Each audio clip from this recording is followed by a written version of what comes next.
کچھ واسطے بنا دیے، آسمان و زمین کو 6 دنوں میں پیدا کیا، اللہ چاہتا تو کن کر کے پیدا فرما دیتا۔ ایک اس کی شان کریمی یہ، وہ چاہے لفظ کن سے پیدا فرما دے، چاہے اسباب سے پیدا فرمائے۔ ہاں فرق اتنا ہوتا ہے، لفظ کن سے پیدا فرماتا ہے کہ فوراً عالم وجود میں آ جاتی ہے، اور جب وہ اسباب کے ذریعے سے پیدا فرماتا ہے تو اس میں کچھ وقت لگتا ہے، لیکن چونکہ حقیقت میں پیدا کرنے والا پروردگار عالم ہی ہے، اسباب تو ایک صرف ذریعہ محض ہیں۔ ہاں اتنا ضرور ہے کیونکہ اللہ نے وہ سبب پیدا فرمایا ہے، اس سبب سے اللہ نے پیدا فرمایا ہے، وہ سبب بھی اللہ کا پیدا کیا ہوا ہے، اس لیے وہ سبب بھی قابل احترام ہے۔ زمین اللہ نے بنائی، آسمان اللہ نے بنایا، چاند و سورج اللہ نے بنائے، اس میں اللہ نے اسباب کو اختیار فرمایا۔ تو جن چیزوں میں اسباب کو اختیار کیا جاتا ہے پیدا فرمانے میں، ایسے خلق اللہ کہا جاتا ہے۔ تو موجود میں آنے والی 2 چیزیں ہیں، ایک وہ صرف اللہ کے حکم سے پیدا ہو گئی، ان کو ہم امر اللہ کہتے ہیں، اور ایک وہ کہ جن کو پیدا کرنے میں اللہ نے اسباب کو استعمال کیا، ان کو خلق اللہ کہا جاتا ہے۔ تو ہم اللہ کی تخلیق ہیں، یعنی ہمارا جسم یہ اللہ کی مخلوق ہے، ہماری روح یہ اللہ کا امر ہے۔ اسی لیے فرمایا گیا یسألونک عن الروح، اے محبوب یہ آپ سے روح کے بارے میں سوال کرتے ہیں، قل آپ فرما دیجئے کہ وہ ایک اللہ کا امر ہے۔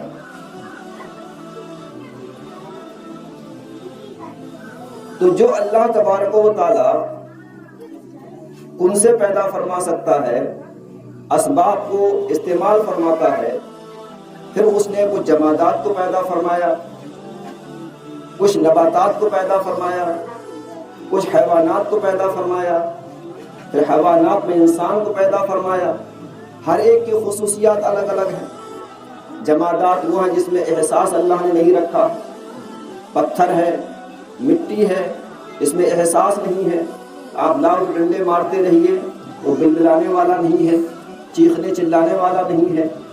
کچھ چیزیں ایسی ہوتی ہیں کہ ان پر مارنے کا اثر بھلے ہی نہ ہو، لیکن ایک احساس ان کے اندر ہوتا ہے، جس احساس کو ساتھ پودا زمین سے نکلتا ہے، اس میں کچھ احساس ہوا کرتا ہے، لیکن مکمل احساس اس کے اندر بھی نہیں ہوا کرتا ہے۔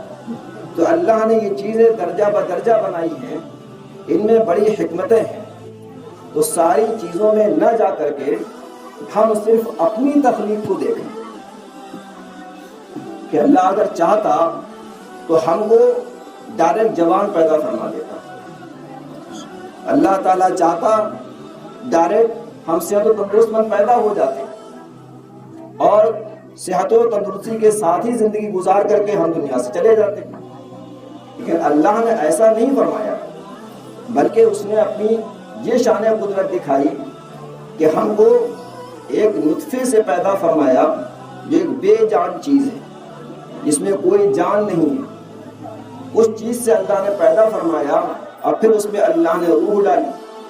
وہ خود ہی فرماتا ہے کہ یخرج الحی من المیت ویخرج المیت من الحی، کہ اللہ وہ ہے جو زندوں کو مردار سے پیدا فرماتا ہے، اور پھر مردار کو زندے سے، پھر زندے سے اس کو مردہ بنا دیتا ہے۔ یہ اس کی شان ہے۔ تو ایک نطفہ جو بے جان چیز تھی، اللہ نے اس کو جاندار بنایا، اور ایک معمولی چیز سے اس کو پرورش کرتے کرتے اتنا لذیذ تہین بنا دیا، اتنا بڑا بنا دیا کہ آج ہم اس شکل میں نظر آ رہے ہیں۔ تو ہماری حقیقت دیکھیے، بہت معمولی چیز۔ اللہ تبارک و تعالیٰ اگر چاہے تو ہم کو فوراً صحت و تندرست اور جوان پیدا کر سکتا تھا، لیکن اس نے ایسا نہیں کیا۔ کیوں؟ اس لیے کہ اللہ تبارک و تعالیٰ نے ساری کائنات کو ایک مقصد کے لیے پیدا فرمایا۔ یہ اللہ نے بیکار پیدا نہیں کیا ہے۔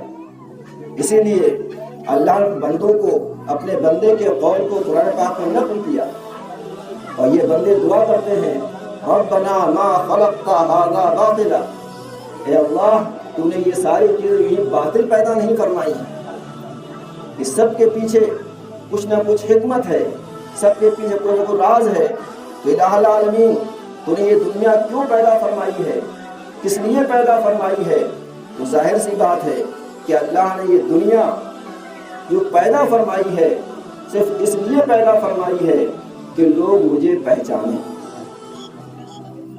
میری معرفت حاصل کریں، مجھے جانیں۔ تو اللہ نے پہچان کے لیے یہ دنیا پیدا فرمائی اور پھر چیزوں میں ایسی خصوصیت رکھی کہ ان چیزوں کو دیکھ کر کے ہم کو کہیں خدائی قدرت نظر آ رہی ہے، کہیں اس کی رحمت نظر آ رہی ہے، کہیں اس کا غضب نظر آ رہا ہے، کہیں اس کا جلال نظر آ رہا ہے، کہیں اس کی مغفرت نظر آ رہی ہے، کہیں اس کا عذاب نظر آ رہا ہے، کہیں اس کی رحمت نظر آ رہی ہے۔ سب چیزوں کو ہم دیکھیں گے تو اللہ کی جو صفات ہیں ان صفات کو ہم اس کائنات کے ذریعے سے سمجھ سکتے ہیں۔ اس میں کائنات کو کے ذریعے اللہ کو سمجھنا، اس لیے اللہ نے عقل عطا فرمائی۔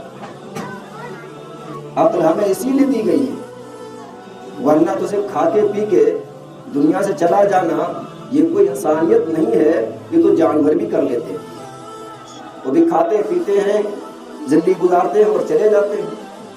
یہ مقصد انسان کا ہے ہی نہیں۔